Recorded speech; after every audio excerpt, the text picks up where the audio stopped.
Now, I believe one of the most widespread challenges people face isn't about not knowing what actions to take to significantly improve their lives.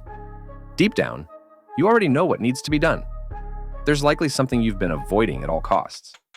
The issue isn't identifying it, it's summoning the willpower to follow through.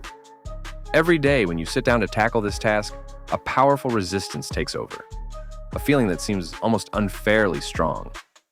Oddly enough, it only shows up when you think about doing things that are genuinely beneficial for you. It's perplexing. Why does life seem designed this way? Wouldn't it be amazing if you actually enjoyed doing the hard, necessary work? If motivation to be creative, write that paper, or finish your taxes came naturally? Most of us long to be the type of person who not only gets these things done, but genuinely finds joy in them. Recently, I've been reflecting on one simple strategy that has never failed me. It's not glamorous, and it's certainly not the kind of advice you'd hear from most self-help gurus. Yet it's rooted in a fundamental truth about human behavior that often gets overlooked. Instead of relying on fleeting tips like setting a timer or thinking positively about the task, this method cuts straight to the core. The strategy? It's boredom. Ironically, the very thing that prevents us from starting is also the key to getting things done. We avoid our work because it feels unbearably dull compared to distractions like social media or videos.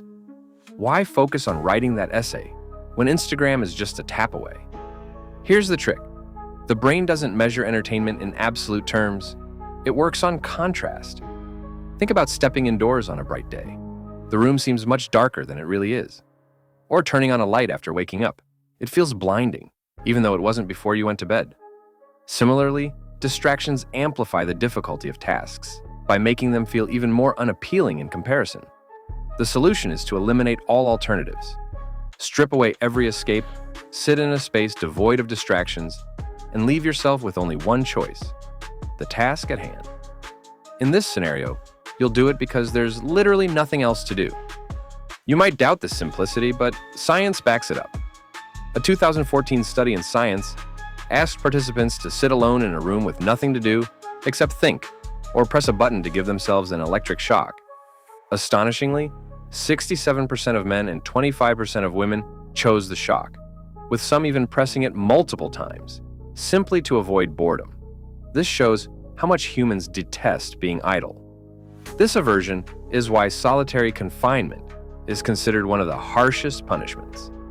Left in an empty room with one task, unless it's something extreme like self-harm, you'll end up doing the task because it's more bearable than doing nothing at all. So, ask yourself, how are you structuring your environment? Are your distractions making your essential tasks feel even harder? If so, reduce the gap by removing those distractions entirely. This isn't a gradual process like a dopamine detox. It's immediate. Your brain, desperate for stimulation, will make that one task as engaging as it needs to be. In conclusion, if there's something you need to accomplish right now, remove all your backup plans. Turn off your phone, unplug your gaming system, and eliminate every distraction. By doing this, you'll find yourself not only more productive, but perhaps even enjoying a level of fulfillment and engagement you never thought possible.